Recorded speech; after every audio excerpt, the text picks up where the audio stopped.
listeners, and welcome to another episode of Extra Extra. It's all about whiskey.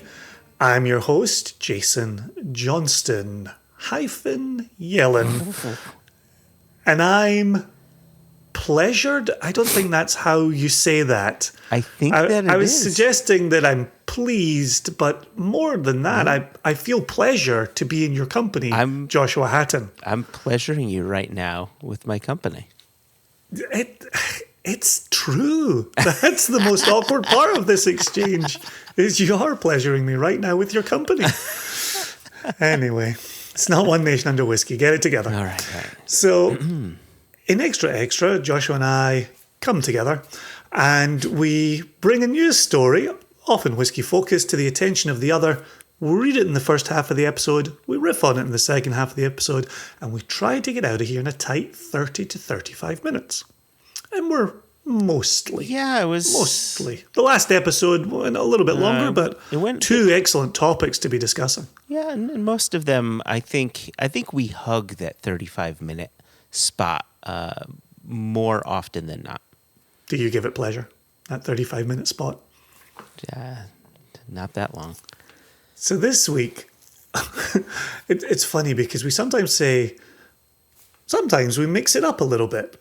But I feel like we mix it up a little bit more than we actually stick to the quote-unquote formal script. And so I'll just say this week's episode is going to be one of those episodes where we have seen a list and we have wanted to comment upon said list. Yes. So we find ourselves on the doorstep of the holiday season, the gift-giving season. Depending how COVID looks in your neck of the woods, you might be going out to visit people, you might be taking a bottle of whiskey to somebody's house to say thank you for hosting or wishing you the best of the season. And this list gives us both bottles for consideration and a jumping off point for us to offer our own riff. Yeah. So today's episode, instead of being segmented into a reading followed by a riffing, we're going to do what we sometimes do when presented with a list, which is riff as we go along and see if we can keep this to some semblance of 35 hugged minutes. I think we can keep it well below 2 hours. I love your optimism. Regular listeners of One Nation Under Whiskey are wondering why we don't always have that level of optimism. Sometimes we like to stretch our legs into an episode. So, Joshua, today's article comes from the Robb Report. The title is From the Macallan to WhistlePig, 21 Superb Whiskies to Gift This Holiday Season. And then rather dangerously, it has a sub-headline, Get Them What They Really Want, which had me riffing on the Spice Girls, which was neither pretty nor clever. But entertaining nonetheless. The list comes from November 16 of 2021, and the author is Richard Carlton Hacker. Which makes me think a whole host of things. Yeah, Fresh Prince. He's into computers. Richard III by Shakespeare. Right. Richard Three Names. It's look at that. It's great. It's great. Well, let's see what Richard has to say. Do you want to take us? So to be clear, as we start here, we're not going to cover all 21 whiskies. We're not going to read all 21 paragraphs about all 21 whiskies. We're going to dip in and out of this list, stopping to smell the whiskey as time allows and as we feel like we have interest. But here's the intro from our good friend, Richard Carlton Hacker. Not even reading that. I now have that name committed to memory. I love it. It's a great name. Strong name. It's been one hell of a sleigh ride from last year's holiday season to this one. But we made it. Along the way, one of the best friends we've had is whiskey. Throughout the year, we've been sampling the new, relying on the old, and marvelling at the myriad of options available, from smoky single malts to small batch bourbons, to barrel-proof ryes, to Japanese newcomers. Now it's time to spread the cheer. So we're sharing our favourite bottles that we think will make outstanding gifts for the whiskey or whiskey, first one with an E, second one without an E, lover in your life. Here are, if you want to read the full article for yourself, 21 bottles of the best whiskey, bourbon and rye to give away this holiday season. And then in italics. Can I just pause you really quickly? I need to say that single paragraph opener was so well written and it drew me in. That makes me want to read each and every one. I really enjoyed his style. Excellent. Yeah. Well, there you go. Yeah. Richard Carlton Hacker. So continue. Sorry. Yeah, no worries. The comment in italics. The editors of Robb Report scour the globe and the internet for the best of the best and only endorse products we love and think you'll love too. If you purchase a product or service through a link in this story, we may receive a small commission. There you go. Little disclaimer. Jason and Joshua, however, never receive a small commission for anything you purchase because we are numpties. So I'm scrolling down here. I'm skipping through the first four in the interest of time. Not I think there's anything wrong with the first four, but I wanted to bring to your attention, Joshua, Benriach Smoke Season Single Malt. Although Speyside single malts aren't noted for being overly peaty, back in the 19th century, it was one of the hallmarks of Scottish whisky. Benriach revived this mainland tradition about 50 years ago, and this year it has reached a crescendo with their peatiest whisky to date, thanks to master blender, here we go, Rachel Barry's use of intensely peated malt and using first fill bourbon barrels combined with a high proportion of charred and toasted American virgin oak casks for aging. The Highland peat delivers an intensely smoky and sweet flavour, intermingled with Benriach's stone fruit notes. And the Robb Report suggests that's a $58 bottle. As we always say, not only are you listening across the United States, you're listening around the globe. So we stand by no pricing that we give here, but it lets you know it's ballpark in the 60s. It's not a triple digit, it's not a $20, such a thing doesn't exist, but it gives you a ballpark of where that's at. So what do you think in hearing this, Joshua? Benriach Smoke Season. Have you seen it out in the wild? Have you had a chance to taste it? Any of the places you've been pouring? I haven't seen it. I have seen, well, let me put it this way. This Benriach, along with all of the others, now have new packaging.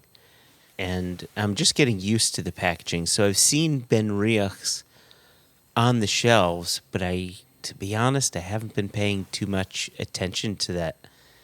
You know, Benriach, for me, the things that really shone for me was when they do their annual single cask releases.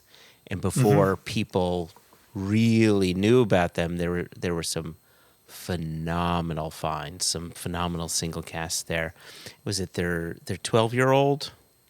Is it 10 or 12? I can't remember now, but it's a bottle I've bought twice before. But the older packaging, back when they had the myriad of colors with all of their labels. Well, for me, it was always the Latin wording, and it was the fanciful Latin wording, where it was, it sounded like a Harry Potter spell. Luminos and shit like that. So like Septicus, Sepultura. I do like Richard's closing sentence on this one, though. The Highland peat delivers an intensely smoky and sweet flavour, intermingled with Benriach's stone fruit notes. I haven't tasted it, but that sentence makes sense to me based on what I know about Benriach spirit and Benriach peated spirit. And I love the cask maturation that's gone on in here as well. Yeah, and, we've bottled a Benriach, and it was a peated whiskey. Their whiskeys are really nice, be they peated or not. So I have no doubt. What was it, $75? 58, close. $58. That's a great price. Definitely doing them a disservice. Was that $225? Am I remembering that correctly? Is that a $1,300 bottle? No, that sounds good. There is nothing that talks about the strength of it, and when I zoom in on the image, I'm not getting to see an ABV either. So I hate to say it, it may be 43. They started dropping things to 43 and doing some chill filtration, and I could be wrong. Could be wrong. So here's a fun one. I like the image for this one, which is why I wanted to bring it up to you on a podcast. Johnny Walker, Year of the Tiger. Mm-hmm. Not since 2010 has the Chinese Year of the Tiger made its appearance, prowling the Chinese zodiac calendar from February 1, 2022 until January 31, 2023. This winged symbol of strength and courage, high in the clouds above a booming metropolis, is personified by Johnny Walker's latest Blue Label limited edition. With a striking blue and gold design by artist Shang Zhang, the bottle and box portend a celebratory whiskey composed of single malts as old as 60 years, many of which are from no longer existing quote-unquote ghost distilleries. In fact, only 1 in 10,000 casks make the grade for this exceptional blended scotch. Robb Report's price by now, $269. I can tell you right now, I am a millimeter away from buying this bottle. Why is that? Well, I need to dig a little deeper because he's saying this is comprised of single malt as old as 60 years. He doesn't mention grain. And so I'm starting to think, is this a pure malt, or a blended malt, right? That's the proper nomenclature. Is this a blended malt? I like Johnny Walker. I think Johnny Walker Gold, the 18-year-old, is a fine little whiskey. I think its base is Klein Leash, right? So it has that honeyed, waxy kind of thing going on. The green label is always a nice little drinker. And I'm normally not a sucker for packaging, but the bottle looks gorgeous, right? It It's really a ton of fun, isn't it? Yeah. And listen, with whiskeys potentially as old as 60 years, I'm sure it's an eyedropper full. I'm not going to buy this hook, line, and sinker, but that's intriguing, and it makes me think. There's younger whiskeys, lesser whiskeys that I may have paid more for. So I think this may be good. Now, granted, it's probably 40%. It's probably chill filtered. There's probably color in it. All that, blah blah blah blah blah. But I am tempted. But I like the fact that you're throwing in here, if somebody showed up at your house for a COVID safe holiday party and they said, "Thanks for hosting, Joshua. Here is the Chinese Year of the Tiger, Johnny Walker Blue," you would say, "Thank you very much," and twice on Sundays. Oh, without a doubt. I think it'd be both generous and thoughtful. Yeah. That's interesting. I'm glad I included this one.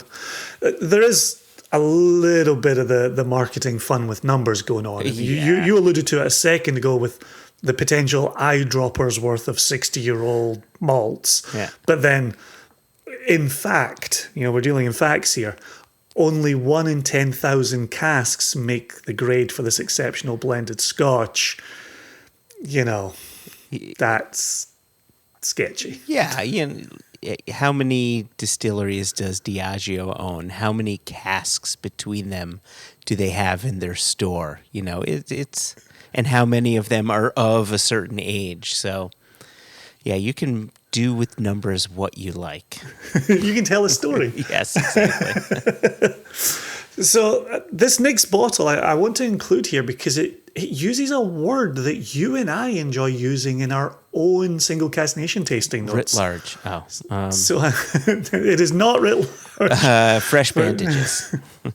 Well, this is really interesting. This is the Macallan, the Harmony Collection, inspired by rich cacao. C-A-C-A-O. Not cocoa, cacao. C-A-C, is that? Oh, yeah, because it would be C-O-C-A-O would be cocoa. You and I go back and forth on our tasting notes and the spelling making a difference to what it is you're tasting and me sometimes clarifying with you what's being said here. Or we were trying to say this thing over here, not that thing over there. Yeah. So I'm intrigued by this. I'm also seeing in the edge of the photograph, it says natural colour. Matured in sherry seasoned oak casks, 44% ABV. That's interesting. That is a cigar malt ABV right there. Here we go. So here comes Richard with his paragraph. Everyone talks about sustainability, but Macallan has now dedicated a whiskey to it. In fact, this is the first limited edition in an innovative new series of single malts that will see the brand progress towards even more sustainable packaging. In this case, the bottle labels in the recyclable and biodegradable presentation outer box are made from organic cacao shells, while the box ribbon is made from 81% virgin wood pulp. I thought we'd have heard more about the whiskey by this point, but let's continue. To create the whiskey itself, There you go. Macallan whiskey maker, Polly Logan, embarked to Girona, Spain, where she collaborated with renowned pastry chef Jordi Roca of El Cellar de Can Roca. Good gosh. I apologize to every person of Spanish origin for Jason. That's a Spaniard who has spent a lot of time around chip shops in Glasgow, specifically the east side of Glasgow, not the south side of Glasgow, the east side of Glasgow. And things have happened to their accent in that time. But anyway, Polly was visiting his chocolate factory, Casa Cacao, while also working with chocolatier Damien Alsop. Combining European sherry and American oak casks, Logan created a whiskey reminiscent of chocolate fondant, honey and oak, perfect for pairing with chocolate. Now, the price on this non-age statement, 44%, part of the Harmony collection, is $287. So two things here. Initially, when the initial title says the Macallan Harmony Collection Rich Cacao, I thought that rich cacao, I thought that was a person.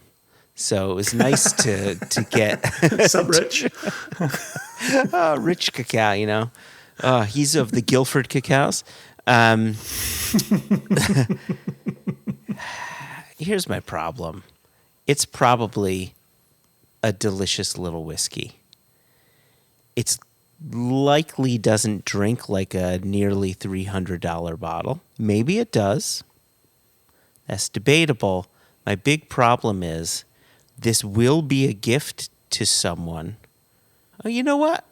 As I say this, if this is for buying for someone else, I think a person receiving a Macallan bottle may treat a Macallan bottle differently than someone who purchases Macallan for themselves, right? We talked about this in a previous episode, where an unfortunate thing about Macallan is that the bottles never get opened, right? They're put into auction or they're put on a shelf and they collect dust because they're pretty. But I wonder if you're buying someone a Macallan, you don't necessarily know what they like. Maybe they don't know what it is, or they know the name Macallan, so they know it's going to be fancy. But I wonder if this would actually get opened by a gift receiver more than it would by a Macallan purchaser. I think that's a fine question to be asking. I I wonder more along the lines of if you're pitching this so heavily as inspired by rich cacao, and then you've got the graphic on the box that talks about cinnamon and vanilla and dates and honey on the way to dark chocolate, and dark chocolate is the destination. At 44%, which is likely chill filtered, I wonder if there's a risk of losing some of that wonderful texture that you've got your drinker thinking about, and then to have the price tag on top of that. And so I think, and again, I think you and I've talked about this previously, I think when it comes to Macallan, you either buy it or you don't. Don't step up and start complaining about the price of a Macallan. Buy it or don't. It always reminds me of the adage, if you have to ask the price of something in a shop, you can't afford it. And so don't go into a shop that doesn't have prices. I feel like for the Macallan, that's where they're like, a Macallan bottle is the price of a Macallan bottle. Buy it or don't. Yeah. But just to kind of explore what you're saying about even in being gifted here, even in not worrying about the price point, if you go so heavily down the flavor profile, do you deliver? And I'm curious to taste this and see if they deliver. Well, I could be wrong here, but I think I may be correcting you. I know Macallan does not color the whiskey in any way. That, from my understanding, that's fairly well established, which makes me think they don't chill filter either, even when they bottle at 43. Again, I could be wrong, but neither of us are Macallan guys. I guess we should. Nope. We should know about things we are not a part of. All right? Like, should we be educated here? There's lots of things I'm not a part of that I don't know anything about. The whiskey world is a big whiskey world, and I'm okay not knowing about certain corners of it. But let me bring us around to a corner that we do know about, and that our good friend Anthony Levinson definitely knows about. Next on the list is the Aberfeldy 18-year-old limited edition. Mm-hmm. And Richard writes, Dewar's Distillery Malt Master Stephanie MacLeod, who we have spoken with on One Nation Under Whiskey, Yes, we have. made history when she became the first woman to be awarded Master Blender of the Year in the 2020 International Whiskey Competition. And she has made it again in 2021 with the distillery's just released flagship single malt that has spent 18 years in a combination of first fill, rechar, and refill casks. After that, the whiskey, with its signature honeyed fruit and nut-like notes, was finished for up to 5 months in Côte Rôtie French wine casks, which added a silky, sensuous raspberry, lingonberry, not to be misconstrued for loganberry. Lingonberries have a cranberry-like taste, and red currant texture to an already excellent whiskey. And suggested price here is $140 for an 18-year-old. Firstly, Stephanie is so deserving of these awards. A very, very capable person, and she knows her stuff. You know I'm a fan of Aberfeldy, and, you know, was it earlier this year or was it late last year we released our 28-year-old for UK, Europe, Japan? Yep. And he was the answer to that question. Right? Yep. But what did we love about ours? It's that tropical, delicate tropical fruity quality mixed with chamomile teas, white teas. You know, it's a soft spirit but fruity. And I love that she put the whiskey in these, I'm going to slaughter the name, but the Côte Rôtie wine casks to give it these you know, berry-like fruit notes. I could see that spirit working in those casks in a really nice way. Agreed, yeah. And it is one of those things, when you get to know that Dewar's single malt portfolio and you start to experience and taste. When I talk about experience, I'm thinking texture, but then also tasting what they're doing there, what Stephanie's looking to achieve there. They're distilleries that I'm willing to explore, to pick up, to seek out. And the way this is described, this 18-year-old, somewhere around $140, that sounds like a good addition to a shelf.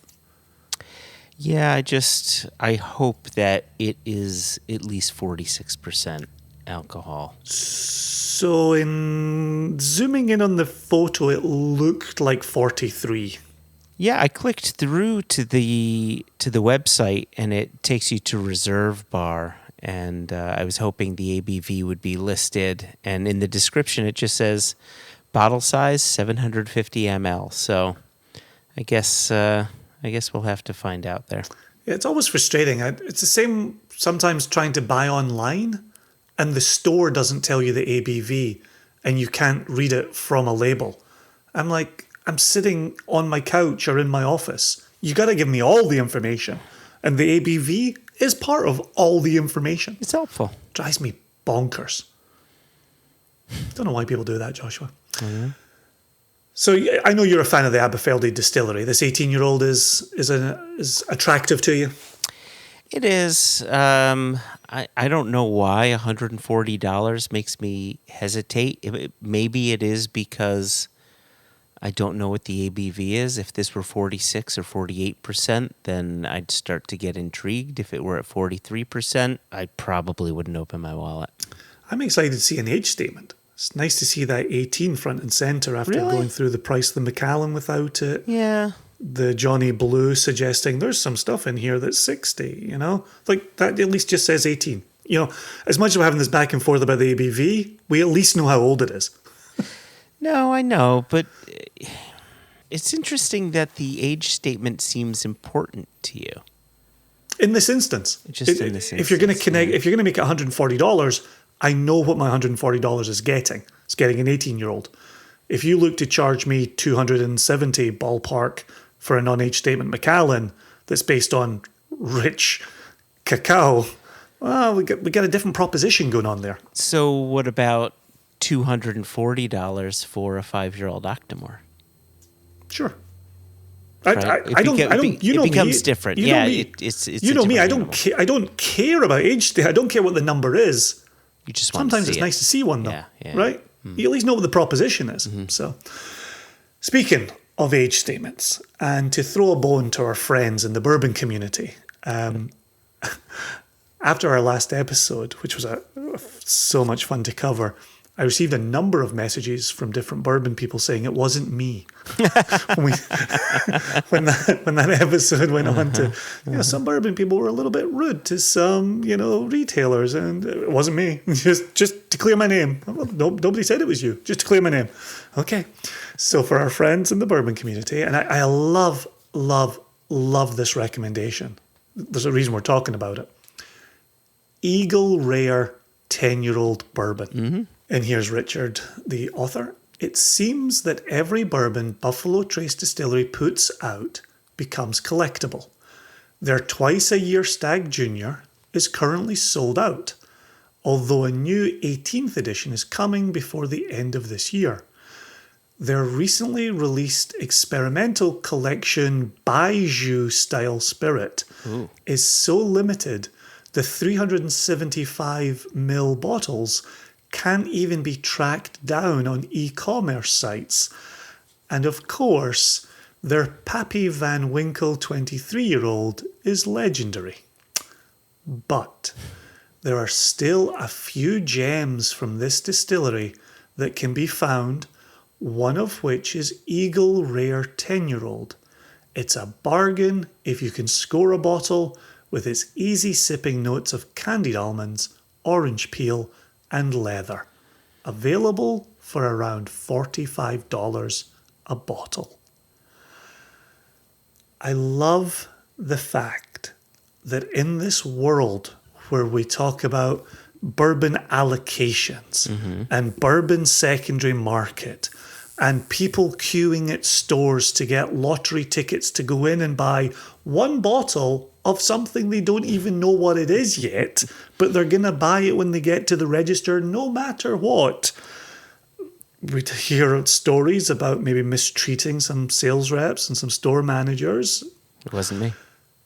To just take a breath and say, you know, if you like bourbon, there's a really good 10-year-old you can get for $45. Yeah, I love this recommendation. I love it too. I love that there's an age statement on there. It's less that it tells me how long it's been in the cask and more simply that it's retained its age statement, where whiskeys like Elijah Craig lost its 12-year-old, right? And then I think it went from a 12-year-old to an 8 to 12-year-old or something like that, and then this statement just simply went away. Or even, as to speak to that, in lieu of an age statement, you have the number such and such recipe, you know, where that number gets prominence on a label. Yeah. I've never, ever been a fan of that practice. And I know it's a storied tradition in American labeling for bourbon, but I've never been comfortable with that. And to see this nice 10-year, you can set your watch to that. A good dad expression. You can set your watch to that, Joshua Hatton. The only thing that I will say is, if you're looking to buy someone you know who loves bourbon, a bottle of Eagle Rare 10-year-old, know that this bourbon, I think, is really on the sweeter side. You really have to have a sweet tooth to enjoy this one. I like this a lot, but I can't have too much of it. It's just too sweet. It's funny you say that, because sweet bourbons aren't really in my wheelhouse. I like high rye bourbons, but Eagle Rare was one of the first bourbons that I really looked at and said, that's a drinker. I could really get behind that. Interesting. Okay. Yeah. Can I make an additional recommendation, just since we're on bourbon right now? Yeah, sure. At this time of year, it happens all through the year. You know, people have birthdays coming up, or a friend did them a favor, what have you. But friends text me and they say, "What can I get at the local liquor store for a friend who did me a solid or has a birthday? They love bourbon. Here's my budget." And they put me something like $50, $60, right? Yeah, what can I get for that? And we know bourbon's gone a little bit nuts. We know the pricing's gone a little bit nuts, so on and so forth. I'm forever sending people out for Wild Turkey single barrel.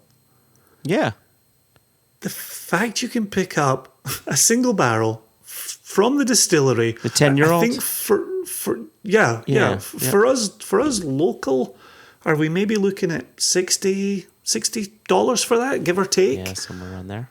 55, 60. Again, right? If you're losing your mind around bourbon and you're thinking, wow, this has just gotten out of control, there's still just lovely bottles sitting on shelves that still make a big statement.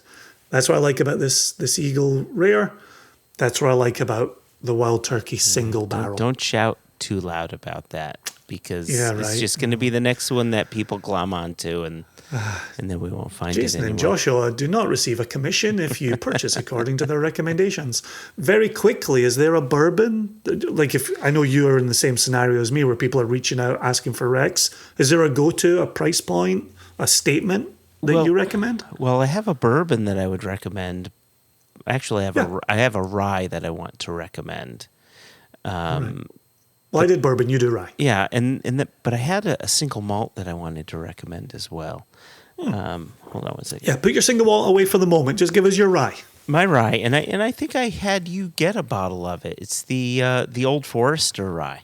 Got it right beside me. It is literally beside my elbow right now. Pick that up, because my bottle must be downstairs. I put, downstairs in my kitchen, I have that array. That's my bottles for company. So what's going on with this one? Because 100 proof. Yep. You've got my attention. Yep.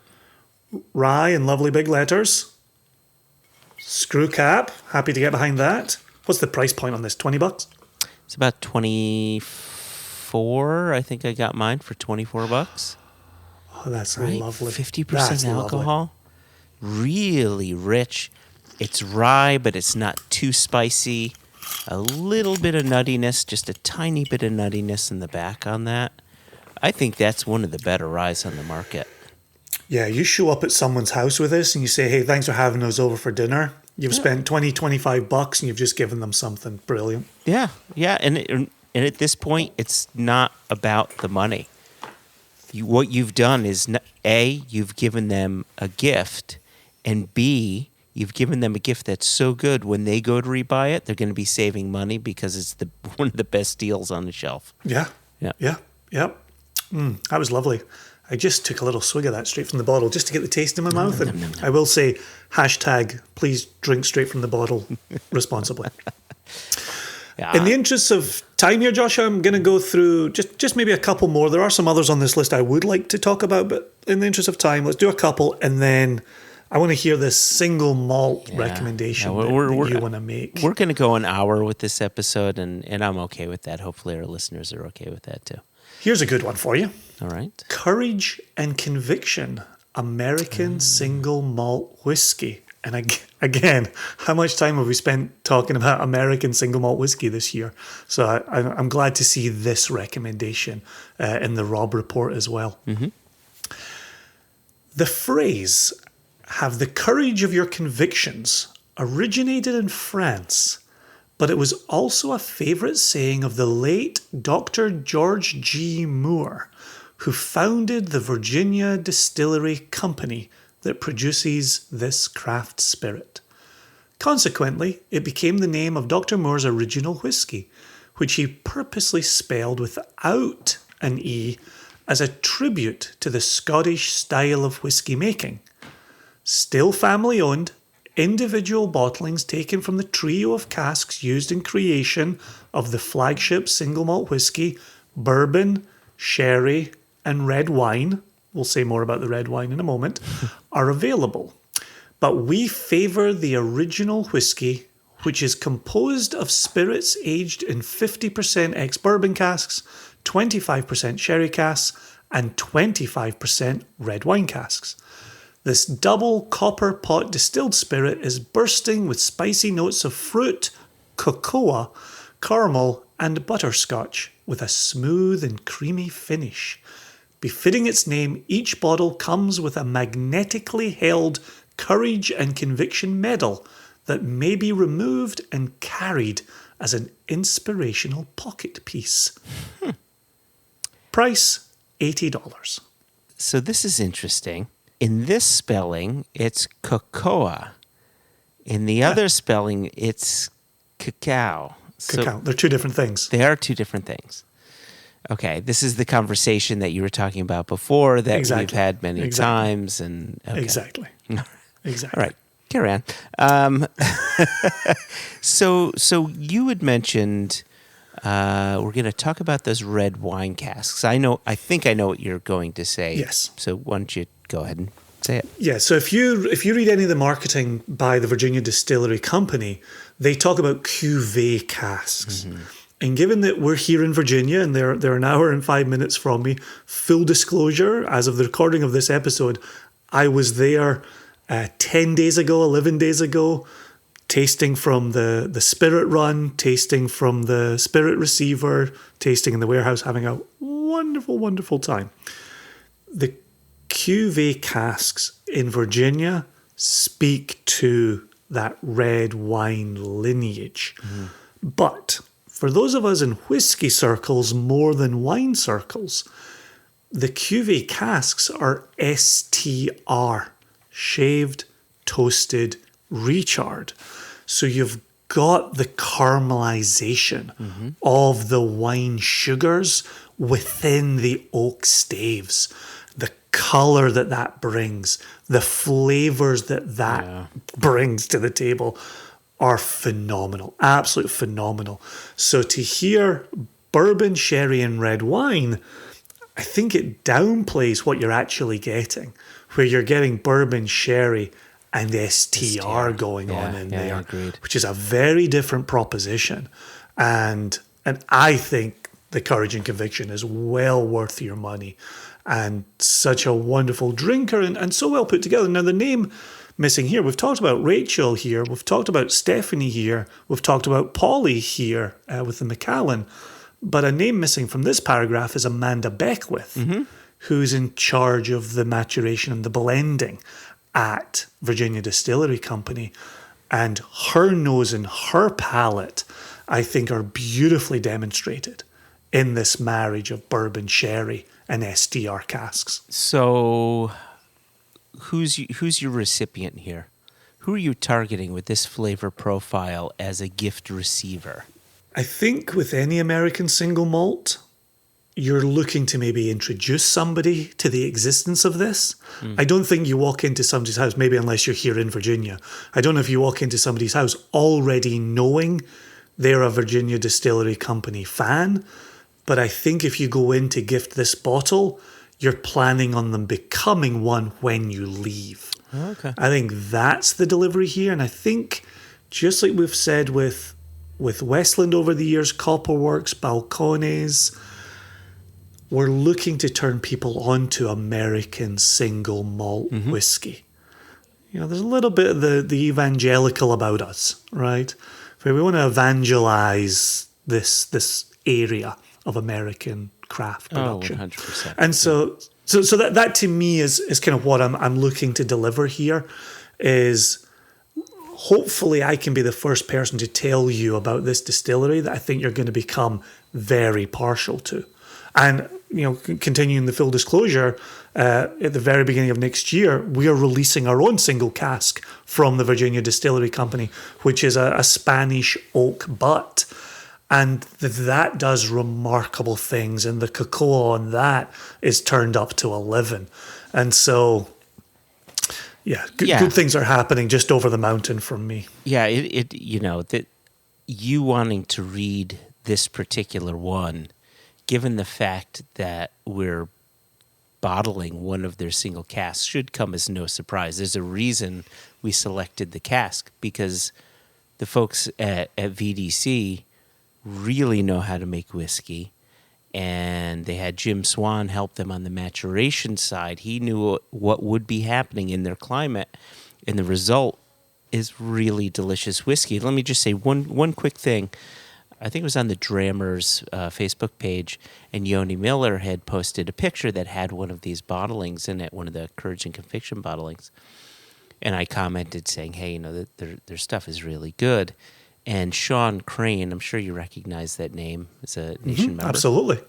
Yep. And he was saying how, he had some Virginia Distillery Company whiskeys a few years back, and he didn't like them. But he's tried some new stuff, and his mind has changed, right? It really seems that they're coming into their own, and the liquid has definitely come into their own. So, yeah, it's exciting. I think this would make a great gift for someone. Yeah.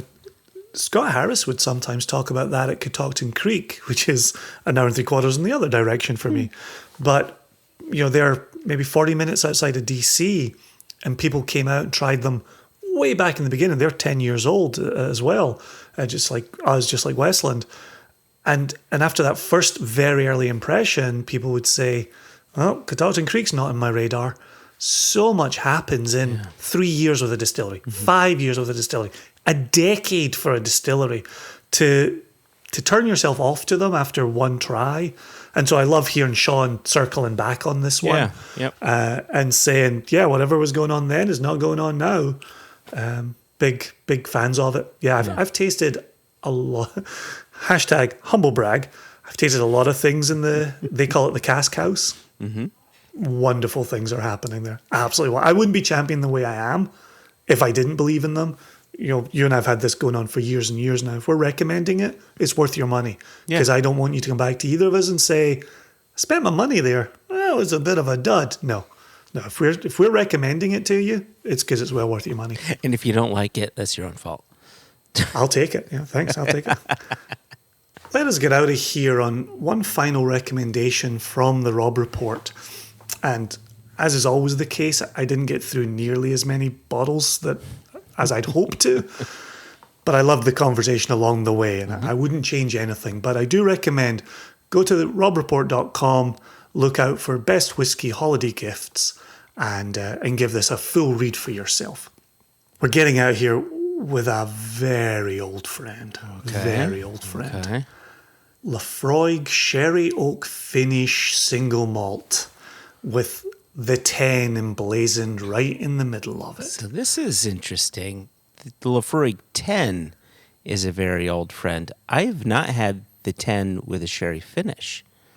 Oh, I just meant Laphroaig Distillery is a very old friend. Gotcha. Okay. Yeah, no, this is new. This is a new release. Okay. The salty, iodine, and seaweed characteristics of Laphroaig are a perfect match for the sweet essences of citrus and slightly salted Spanish Marcona almonds that emanate from Gonzalez Baez Alfonso Oloroso Seco Sherry. Wow, that's a mouthful. So it is a welcome treat for fans of this ultra-smoky Islay single malt to find that Laphroaig distillery manager John Campbell has selected certain casks, parentheses, only enough to produce 4,450 cases globally, close parentheses, of his ex-bourbon barrel-aged 10-year-old whiskey and matured them for an additional 12 to 18 months in barrels that formerly held Oloroso Seco Sherry. Indeed, the influences of the sherried Spanish oak slightly tames, enhances, and sweetens the normally robust flavour of Laphroaig, but leaves enough of this best-selling Islay single malt's characteristics to let you know that it is indeed Laphroaig. Bottle price around $82. I have one experience of a Laphroaig sherry cask finish, and that one experience was not a good one for me. And that was when Laphroaig PX cask was first released, and it felt as if they just matured one of their single malts for, X number of years in bourbon and just slapped on a bit of PX just for good measure. And, agreed. Yep. Yeah, and the two didn't really seem to line up. Now, having said that, that particular release carried on, and, we have friends in common that swear by it and that think it's good. So maybe it got better. I'm not sure. But that one experience would give me a bit of pause on this one. And you and I talk about this all the time. The Laphroaig 10-year-old cask strength is such a perfect whiskey.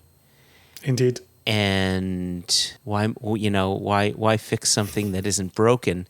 However, I think we need to listen to our advice before about Virginia Distillery Company, and that's a company that I hate it when you head me off at the pass. So would I give this as a gift? That's a tough thing. A Laphroaig is something you only give whiskey drinkers that like their smoky whiskeys, and it's a new bottling. So I guess if the person I know loves peated whiskeys and the fact that this is a newer release, I think I would pick this up, potentially. However, I feel as if I'd want to get a sample first. I think what's interesting here on this price point is, so first of all, this sherry finish 10 is 48% alcohol. Oh, hold on. Okay, yeah, that's interesting. Right? Which I loved it when they brought out the quarter cask, and the quarter cask was 48%, right? I love seeing that. So to bring this out at 48% is good. The price point is somewhat similar to the original cask strength. So in purchasing this to gift, you're asking yourself, do I want to pay for the sherry or do I want to pay for the higher strength? And I like what you said a moment ago, which is if you show up with that cask strength 10-year-old for a friend, you know what you're gifting them. Yeah. Oh, yeah. They know what they're receiving. This 10-year-old with the sherry finish has actually got me thinking of Kilchoman Sanaig, where that sherry just knocks down the smoke a little bit, softens the smoke, sweetens the smoke. And if you've got somebody who is peat adjacent or peat interested, then I think Sanaig works better than the Macro Bay there in terms of that gifting. For me, I would rather have the Macro Bay rather than the Sanaig because I want that smoke to come out. And I'm thinking similarly here, if you're looking at similar price points between these two Laphroaigs, that original cask strength, you're gifting someone the additional alcohol with the peat running loose. The sherry finish, you're tamping it down a little bit, 48% on the alcohol, but softening out the peat. So a couple of different aspects to think about as you're gifting that to somebody. Yeah. I think my gut would tell me Laphroaig 10-year-old cask strength. However, if I'm in a let's have a little crazy mix 'em up kind of mood, then I jump at this. The fact that it is 48%, which I think the PX was also 48%. I could be wrong, but I think... Yeah, I don't recall. It may be, but I do like that Laphroaig does do the higher ABV for some of these, special editions, with lesser availability to them.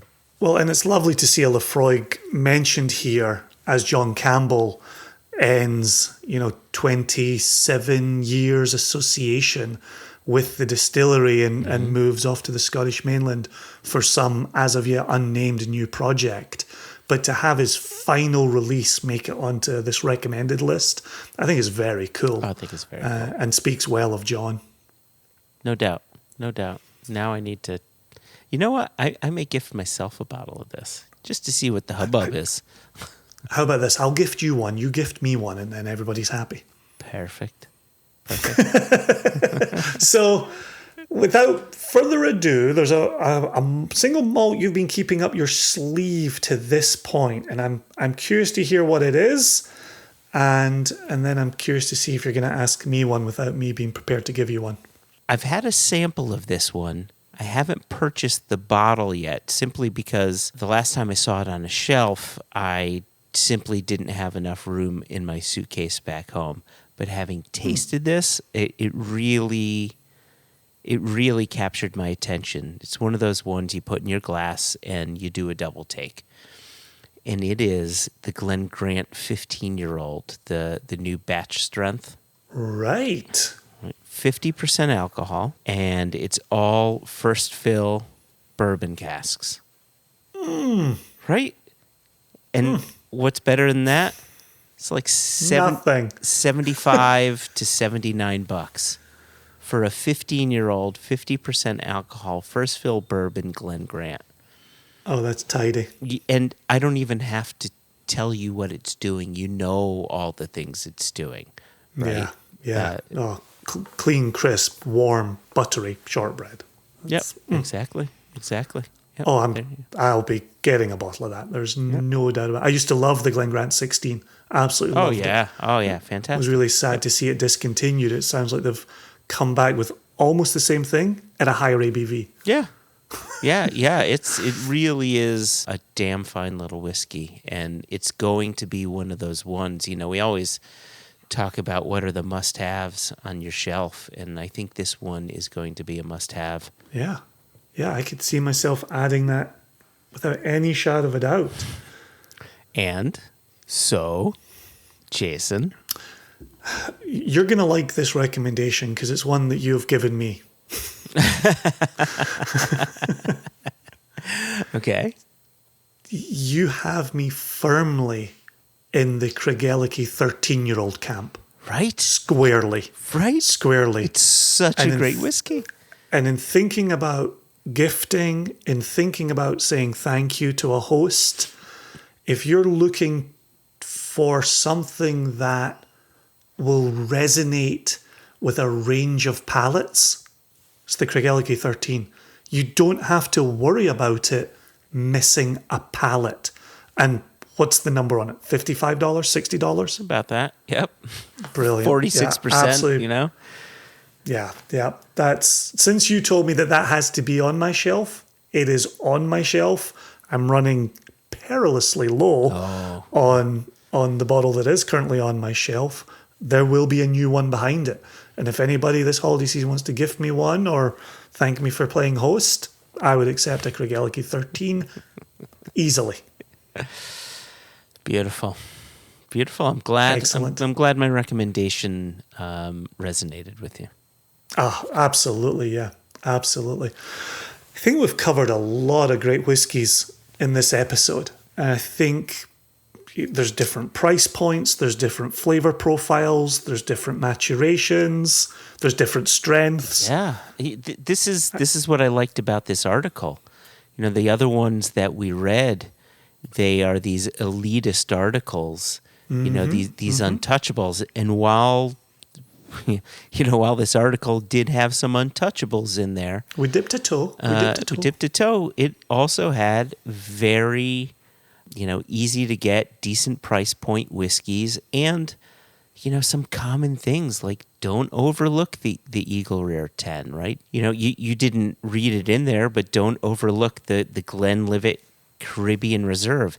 It may not be for you and me, but again, back to who are the people that would like Eagle Rare 10-year-old? It may be people who like Glenlivet or vice versa. And you think about, you as a bourbon drinker trying to bring a single malt drinker into your world. This could be a bridge or vice versa, right? So, there's some commonly available bottles that are on this list or regularly available, I should say, that are on this list that I think are well deserved to be on this list. Yeah, it was a well-curated list. We may have skipped over the $2,300 Woodford Reserve, but go read about that for yourself. If you'd like to reach out to us, you can simply drop us an email at questions@onenationunderwhiskey.com. No E in whiskey. If you feel like it, you can drop a note to info@singlecasknation.com. We see every email that comes in there. We're on the doorstep, as we said in the introduction, of holiday season, travel season, people season, and from Joshua and myself and our families to yours, enjoy a wonderful and safe holiday season. And we'll be back in December with another episode, Joshua. I feel like I entered a Lifetime Channel original movie just then. Thank you, Jason. From our hearts to yours. Two chins. Two chins indeed.